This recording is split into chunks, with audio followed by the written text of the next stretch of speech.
eficiente y se perseveran los intereses y derechos colectivos e individuales de los ciudadanos. Continuando con este módulo, invitamos al doctor Néstor Osuna Patiño con su conferencia denominada Perspectiva Constitucional del uso de la fuerza pública en el Estado de Derecho. El doctor Osuna es catedrático de Derecho Constitucional en la Universidad Externado de Colombia. Se ha desempeñado como magistrado del Consejo Superior de la Judicatura, Sala Jurisdiccional Disciplinaria con juez de la Corte Constitucional, miembro de la lista de árbitros del Centro de Conciliación y Arbitraje de la Cámara de Comercio de Bogotá y miembro del Instituto Iberoamericano de Derecho Constitucional.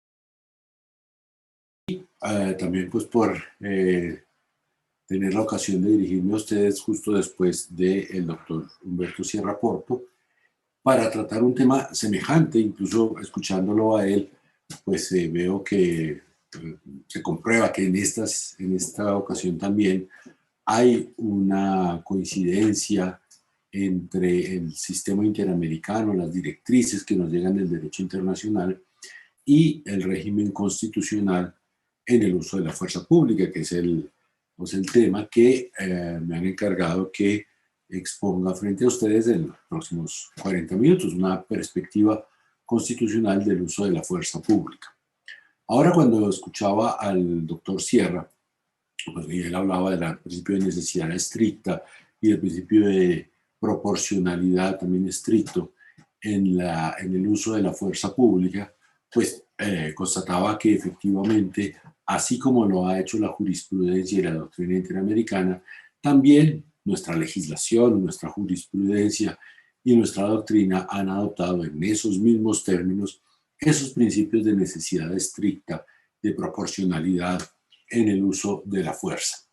Bien, es decir que lo que acaba de expresarles a ustedes el doctor Sierra vale completamente como una parte de la exposición sobre el régimen constitucional del uso de la fuerza pública, habida cuenta pues de que la jurisprudencia interamericana se integra también a nuestro sistema de fuentes del derecho y sobre todo pues que los tratados internacionales de derechos humanos sobre derecho a la protesta, sobre libertad de expresión, libertad de circulación y también sobre las garantías de legalidad y de limitación en el uso de la fuerza pública, se integran a nuestro bloque de constitucionalidad y la interpretación que hacen organismos internacionales como la Corte Interamericana de Derechos Humanos y la Comisión, pues por supuesto que tienen plena cabida en nuestro ordenamiento interno. Bien, es decir, que gracias al doctor Sierra, que ya adelantamos una buena parte del tema que me correspondía a mí en la exposición.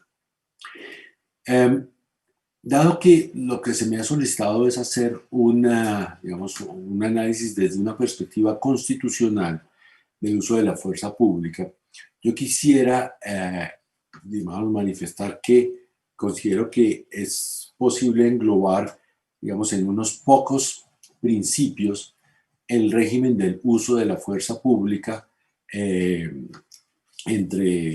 nosotros, hablando primero de el mayor de los principios o de las coordenadas generales de regulación del uso de la fuerza, que es el monopolio de la fuerza pública por parte del Estado. La otra gran coordenada, el otro punto vacilar en el que está montado el régimen del uso de la fuerza es la dirección de las Fuerzas Armadas por autoridades civiles.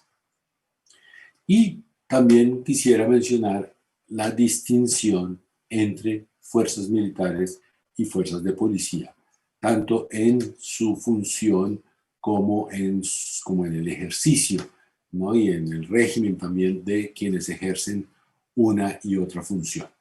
Así pues, que vamos entonces con lo primero. El monopolio de la fuerza pública, pues por supuesto que forma parte, digamos, de las ideas centrales de existencia de los estados contemporáneos.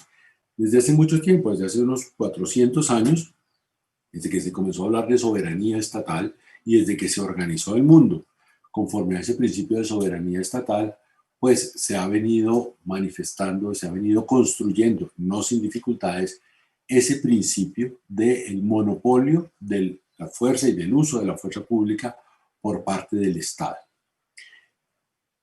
Digamos, es en virtud de esa concentración de la utilización de la fuerza en el Estado que el propio Estado puede ejercer sus funciones de hacer aplicar la ley, sus funciones de garantizar la convivencia, sus funciones de, digamos, sí, de ejercer la autoridad a lo largo y ancho de todo el territorio de cada estado y en frente de toda la población que habita en el estado. En nuestra Constitución, el monopolio de la fuerza pública no solamente se deduce de los principios constitucionales sobre soberanía y sobre existencia misma del Estado y del Estado de Derecho, sino que está, digamos, establecido de modo específico en el artículo 223 de la Constitución y asimismo fue reiterado en el acto legislativo número 5 del año 2017, que introdujo un artículo 22A en la Constitución, donde también se habla del monopolio legítimo de la fuerza y del uso de las armas por parte del Estado. Bien, entonces, solamente el Estado tiene legitimación constitucional, es decir, todo lo entre el Estado puede, dentro de la ley, utilizar la fuerza y utilizar las armas. Bien, aquí podría decir, bueno, pero los particulares también tienen uso de las armas, o tienen posibilidad de usar las armas. La propia Constitución, las leyes, la jurisprudencia de la Corte Constitucional han aclarado que ese monopolio implica que realmente no existe un derecho por parte de los particulares al uso de las armas. Eso en el régimen jurídico colombiano no existe, no hay un derecho a usar las armas. Existe la posibilidad de un permiso estatal para tenencia de algunas armas por parte de particulares con una autorización estatal que tiene que cumplir con unos requisitos que están establecidos legal y reglamentariamente, autorización estatal que es siempre revocable, es decir, que si acaso lo pudiéramos hablar en términos de derecho, sería un derecho precario, inclusive sobre la propiedad. No se garantiza la propiedad de las armas en manos de particulares, así como se garantiza el resto de la propiedad en nuestro país. ¿Y esto por qué? Porque la evidencia empírica, tanto en Colombia como en muchos otros lugares del mundo, pues enseña que la tenencia, la posesión, el uso indiscriminado de armas por parte de particulares obstaculiza el cumplimiento de las funciones del Estado porque incrementa la violencia y precisamente lo que se quiere con el monopolio de la fuerza por parte del Estado es disminuir, si no eliminar, al menos disminuir al mínimo la violencia que pueda existir dentro del territorio del país, porque establece mayor asimetría entre los poderosos y los débiles, dado que los poderosos tendrán, por supuesto, más fácil acceso a las armas. Y, por último, porque no cabe duda de que la tenencia de armas por parte de particulares incentiva a grupos delincuenciales. Entonces, por esas razones, jurídicamente, constitucionalmente, está establecido el monopolio de la fuerza por parte del Estado y los particulares apenas tienen esos permisos, digamos, condicionados, temporales, excepcionales para la tenencia y eventual uso de las armas. Bien, ¿qué se logra con el monopolio de la fuerza pública, pero con el monopolio del uso de la fuerza por parte del Estado? Bueno, por una parte creo que se logra ese cumplimiento de los fines del Estado que les mencioné hace un momento, es decir, así se logra que las autoridades impongan el cumplimiento de la ley, así se logra que las autoridades constriñan a toda la población a cumplir con sus obligaciones, a acatar el cumplimiento de la ley, a obedecer a las autoridades, pero también mediante ese monopolio se permite una regulación por parte de la ley sometida al principio de legalidad que permite o que establece, digamos, esa finalidad de que el uso de las armas esté destinado a la protección de los derechos y libertades de los ciudadanos y lo que mencionaba el profesor Sierra, que proveniente de la doctrina interamericana, que legalmente se establezcan estos principios, como ha ocurrido entre nosotros, de excepcionalidad estricta y proporcionalidad en el uso de la fuerza. Claro, si la ley regula íntegramente cómo es el uso de la fuerza y cómo es el uso de las armas, que además solo lo van a utilizar funcionarios del Estado autorizados para ello, pues es posible entonces, es realista pensar en una regulación de ese tipo rodeada, digamos, de límites, de garantías, de restricciones para que no se desborde el uso de la fuerza.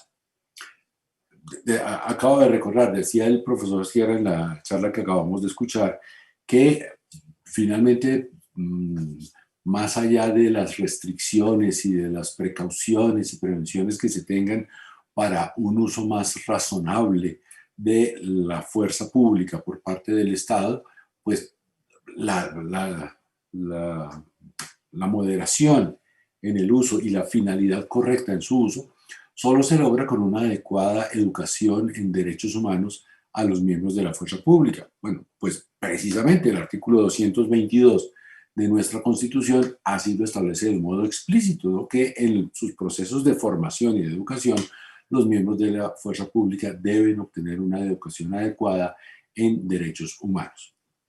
Alguien podrá estar pensando que el grado de cumplimiento de esa normativa constitucional no es el ideal. Yo suscribiría esa preocupación, pero, digamos, existen las bases constitucionales para que ello sea así. Y, por supuesto que, digamos, no puede considerarse que esa formación en derechos humanos sea como una especie de adorno, ¿no?, una cultura general que se le imparta a los miembros de la fuerza pública. Por el contrario, es la esencia de su función. Porque la esencia de la función de la fuerza pública, de la función militar y de la función, sobre todo, de la policía, es garantizar el ejercicio pacífico, armónico, tranquilo de los derechos humanos por parte de toda la población. Por tanto, que sepan de qué se trata, pues es casi como saber que los médicos tienen que tener una muy adecuada formación en salud, porque de eso se trata, ¿no?, de proteger la salud en el caso de ellos, los derechos en el caso que nos ocupa ahora. Bien, discúlpenme ustedes que a pesar de que el doctor Sierra se refirió al principio de excepcionalidad estricta y de proporcionalidad, reitere algunos puntitos sobre ello. Quisiera mencionar que nuestra jurisprudencia constitucional y también la jurisprudencia del Consejo de Estado ha reiterado en numerosos fallos digamos, la vigencia en nuestro país de esos criterios, ¿no?, de la necesidad estricta y la proporcionalidad también estricta. Quisiera leerles un pequeño extracto de 4 renglones de una sentencia muy reciente de la Corte Constitucional, C-430, del año 2019, en la que se reitera, recogiendo y recopilando jurisprudencia, la Corte habla de estos principios en las siguientes palabras. Dice la Corte: además del monopolio objeto de examen, el uso de las armas queda necesariamente sujeto a condiciones de excepcionalidad estricta y proporcionalidad.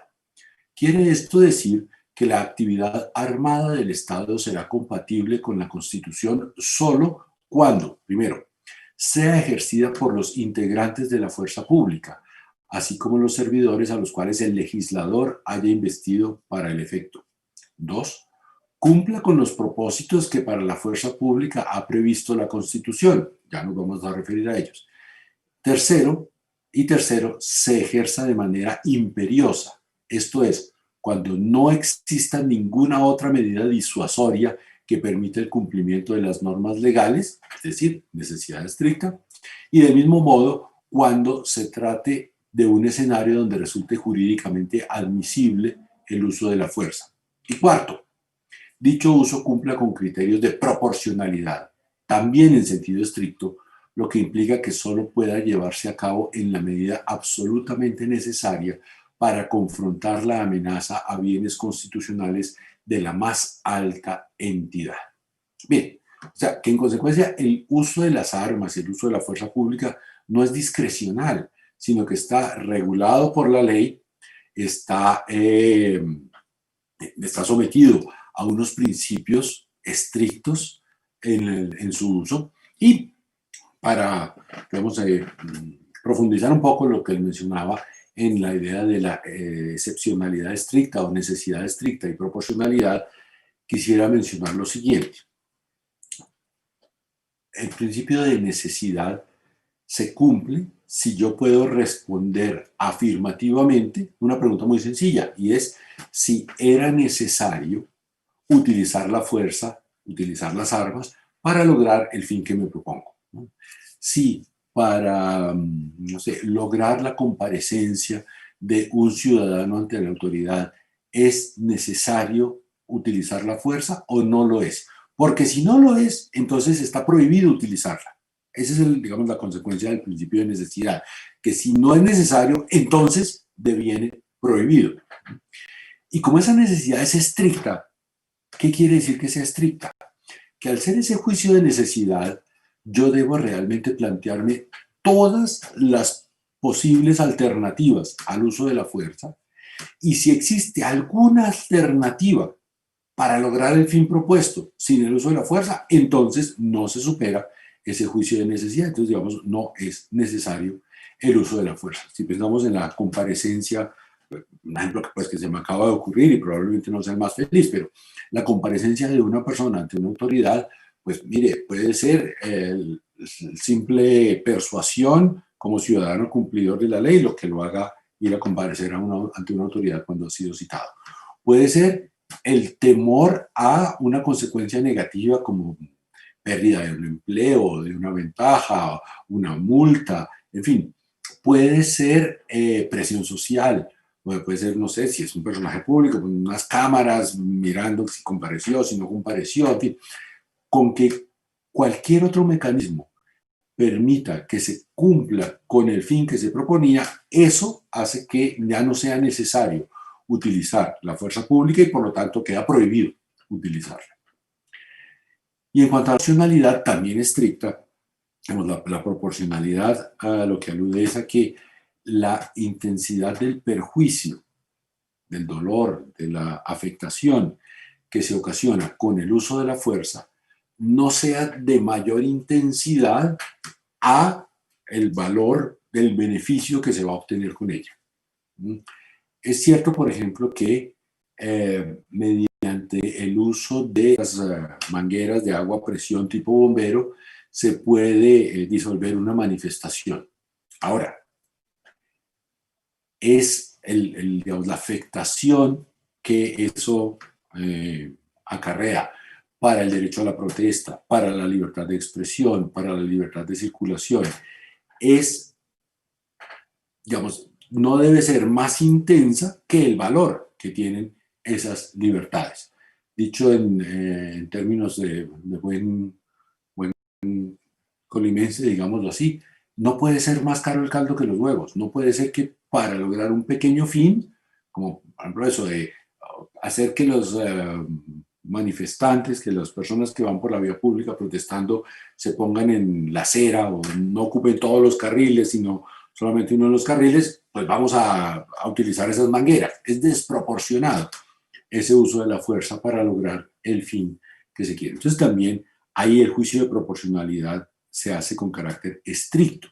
La jurisprudencia conoce, y seguramente todos ustedes estaban ya familiarizados con eso, que un juicio de proporcionalidad puede hacerse con carácter leve, con carácter mediano o con carácter intenso. Pues aquí el juicio debe ser intenso.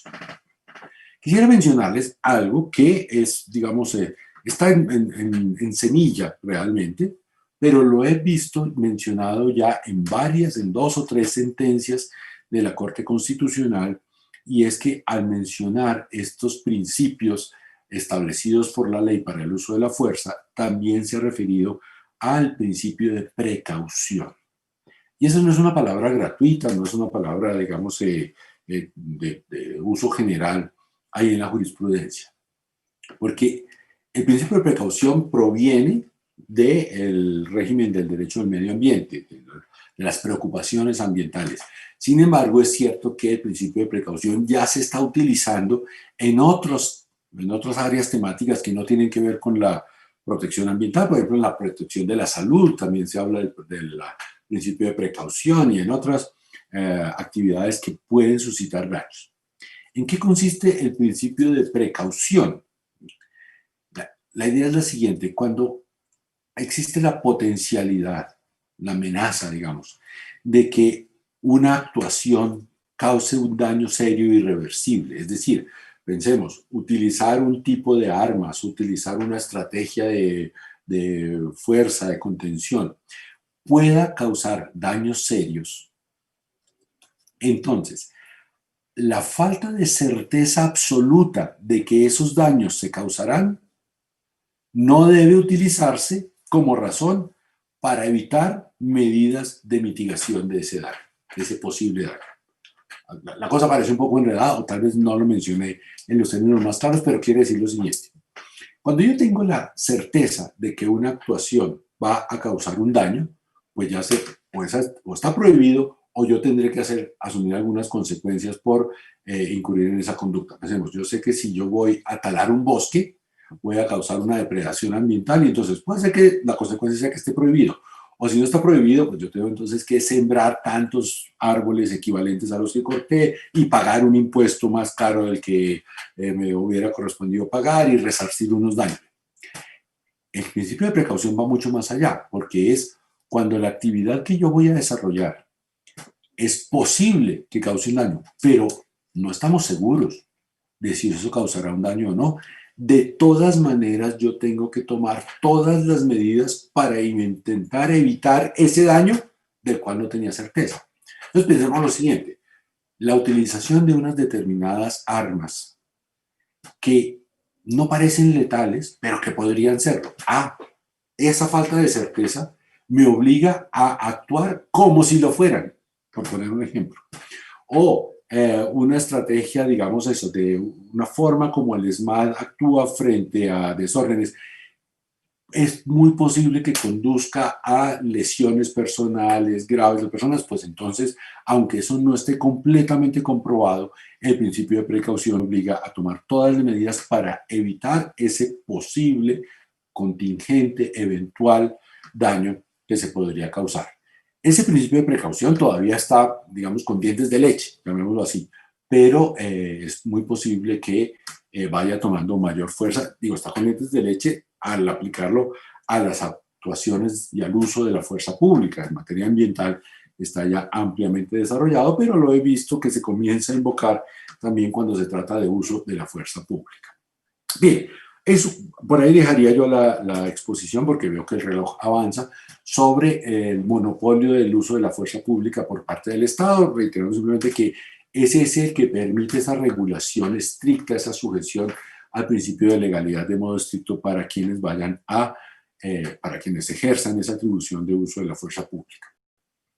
Lo segundo que les quería mencionar, como lo dije al principio, es que en el Estado de Derecho la fuerza pública está dirigida por autoridades civiles. Por una parte, bastante conocido, pues es el presidente de la República, el jefe supremo de las Fuerzas Armadas, tanto de las fuerzas militares como de las fuerzas de policía, y el presidente de la República es un funcionario elegido por voto popular. Pero no solo es eso, es que la regulación del funcionamiento y del ejercicio de la fuerza pública le corresponde a la ley, es decir, al legislador, también una autoridad civil elegida por voto popular, porque es eso lo que permite que haya legitimidad. Es decir, el uso de la fuerza no se justifica por sí mismo, sino que se requiere una deliberación previa, una deliberación suficiente y por actores privilegiados para que resulte justo, para que sea admisible ese uso de la fuerza pública dentro del Estado. Quisiera aquí leerles un extracto de otra sentencia, también son tres renglones, sobre ese asunto. Dice la Corte Constitucional también. A su vez, este poder, se está hablando, refiriendo al monopolio en el uso de la fuerza, para que sea genuinamente democrático, debe estar supeditado a las autoridades civiles, puesto que las mismas sustentan su legitimidad en el mandato del pueblo, a la vez que están sometidas al ordenamiento jurídico. Por lo tanto, la aceptabilidad de la coacción armada se fundamenta en que está subordinada a quienes ostentan legitimidad política y a su vez su validez se funda en que la actuación de dichas autoridades está delimitada y controlada por el orden jurídico y bajo un modelo respetuoso de la separación de poderes. Para terminar la frasecita, dice la Corte, dicha regulación para el caso analizado exige el carácter excepcional y proporcional del uso de la fuerza, la prohibición particular de descentralización de dicho uso de la fuerza, asunto que adquiere naturaleza constitucional, expresa y específica. Bueno, en fin, dejo ahí ya la lectura, porque lo que me interesa es eso. La dirección civil de las Fuerzas Armadas no es un capricho, es, digamos, es la única forma de otorgarle legitimidad política a una actuación tan fuerte como es la de utilizar la fuerza en contra, eventualmente, de los ciudadanos, de la población del Estado. Bien.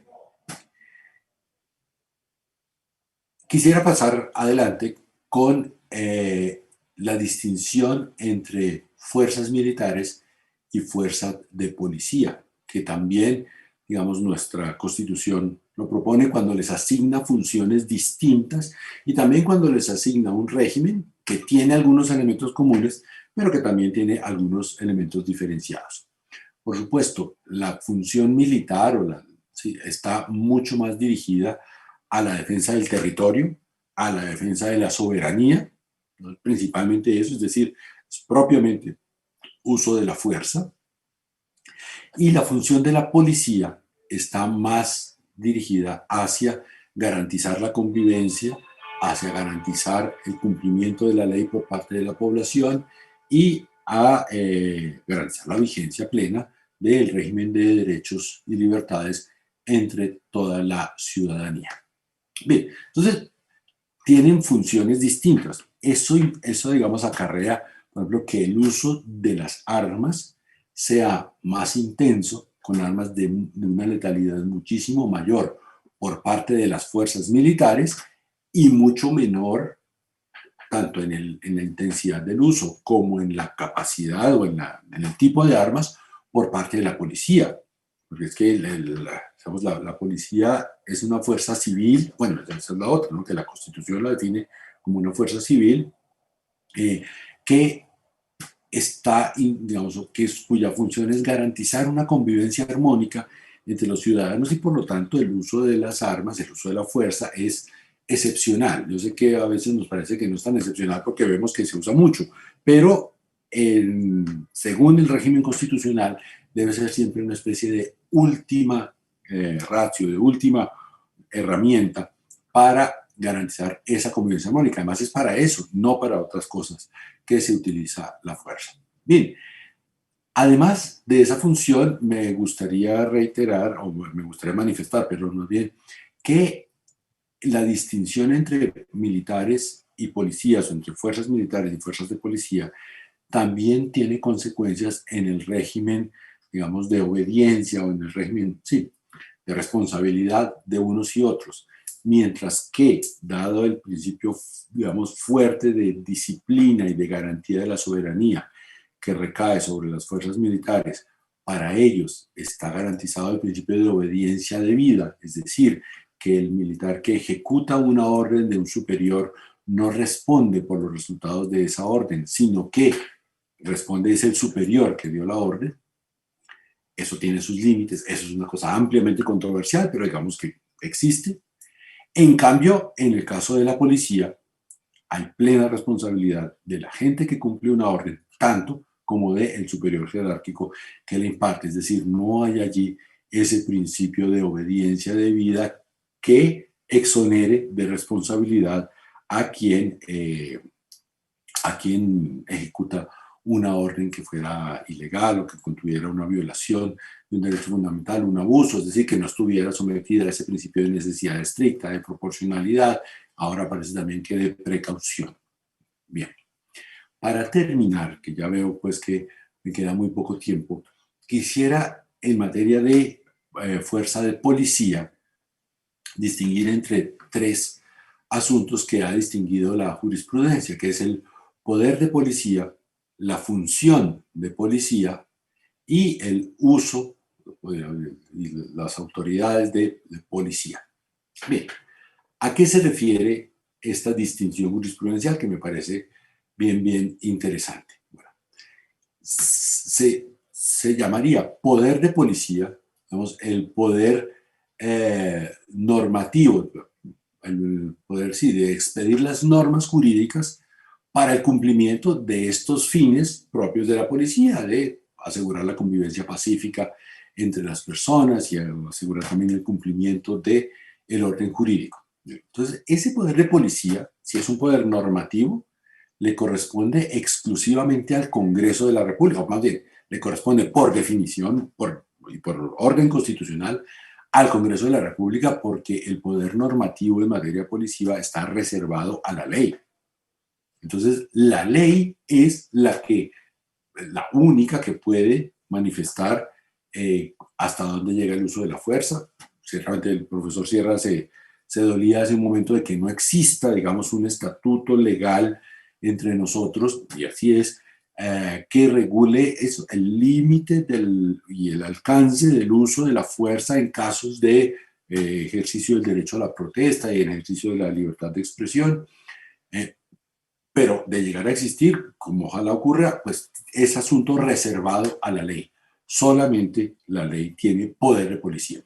Sin embargo, hay algunas competencias normativas residuales en las asambleas departamentales y en los consejos municipales, y dentro de eso el Consejo de Bogotá tiene, digamos, más atribuciones que el resto de los consejos del país. Se reúne más bien atribuciones tanto de las asambleas departamentales como de los consejos, ¿no?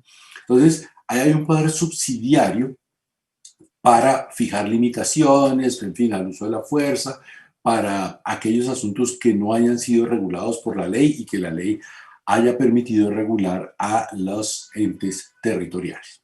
Aquí quisiera hacer un pequeño paréntesis, y es que la reforma constitucional del año 2017, que introdujo el artículo 22A en la Constitución, reitera el carácter centralizado de la policía y en general de las Fuerzas Armadas. Forma parte, digamos, es una manifestación también del carácter unitario y del carácter centralizado de nuestro Estado. En otros lugares, en otros países, quiero decir, y en otras épocas de nuestra querida Colombia, en la época federal, el poder policivo estaba descentralizado. Le correspondía a los Estados miembros, a las provincias, ¿no? Antioquia, Cundinamarca, Boyacá, regular su poder de policía. Yo sé que sobre el federalismo existe una leyenda negra, y en 2 minutos me temo que no voy a poder persuadirlos de que es infundada esa leyenda negra, pero simplemente quisiera manifestar que esa es una decisión política, ¿no? Que el poder de policía esté centralizado. Que otra decisión política podría ser descentralizarlo y permitir que sean las provincias, las regiones, los departamentos, en fin, los que regulen el poder de policía. Pero en fin, nos estamos refiriendo por ahora al carácter normativo, ¿no? A la potestad de expedir normas sobre el uso de la fuerza, sobre el uso de las armas, que le corresponde siempre a esos cuerpos deliberativos civiles de elección popular. La segunda es la función de policía. Esa es de carácter ejecutivo. Eso le corresponde, pues, por supuesto, al presidente, a los alcaldes, a los gobernadores, que es la concreción del poder de policía mediante el ejercicio de competencias y atribuciones legales para hacer cumplir la ley. Todo dentro de la ley. Y por último, la actividad de policía, que son ya las labores materiales, ¿no?, que ejercen los funcionarios de policía. Bien, hago esto para mencionar que el uso, la actividad de policía tiene entonces primero una regulación normativa, luego unas instrucciones ejecutivas de actividad de policía a las que está sometida, y es allí donde, viendo ahora ¿cómo se llama esto? El chat al lado de la pantalla de YouTube, en la que algunos de ustedes van anotando cosas que lo pude ver mientras les ponía el profesor Sierra. Ahora mientras hablo, pues no lo he podido ver porque entonces me desconcentraría. Pero hablando de, bueno, y cuando la fuerza la están usando unos que parece que son, pero como que no se sabe si son miembros de la fuerza pública, pues allí es donde desde la Constitución, la jurisprudencia, la ley, se establece que el uso, ¿no?, el uso de la Fuerza Armada, es decir, la actividad propiamente de policía, está reservada de modo privativo al personal uniformado, y lo digo pues con las letras despacio como si lo hubiera hecho en mayúsculas, porque así lo reitera la jurisprudencia en muchas ocasiones, el personal uniformado de la Policía Nacional. El artículo 22 del Código Nacional de Policía y Convivencia dice así: la utilización de la fuerza legítima corresponde de manera exclusiva en el marco de este código a los miembros uniformados de la Policía Nacional de conformidad con el marco jurídico vigente, salvo en aquellos casos en los que de manera excepcional se requiera la asistencia militar, es decir, puede en alguna excepción, no al caso, acudirse a las fuerzas militares. Entonces, el ejercicio de actividades de policía por personal no uniformado es claramente ilegal e inconstitucional, contrario a nuestro ordenamiento jurídico. Tiene que ser ejercido por personal uniformado. Bien, quisiera ya, digamos, para terminar, leer este último extracto de la jurisprudencia de la Corte Constitucional sobre los principios mínimos sobre la actividad, ya el uso de la fuerza por parte de la Policía Nacional. Dice la Corte insiste en que los principios constitucionales mínimos que guían la actividad de policía versan alrededor de, primero, su sometimiento al principio de legalidad.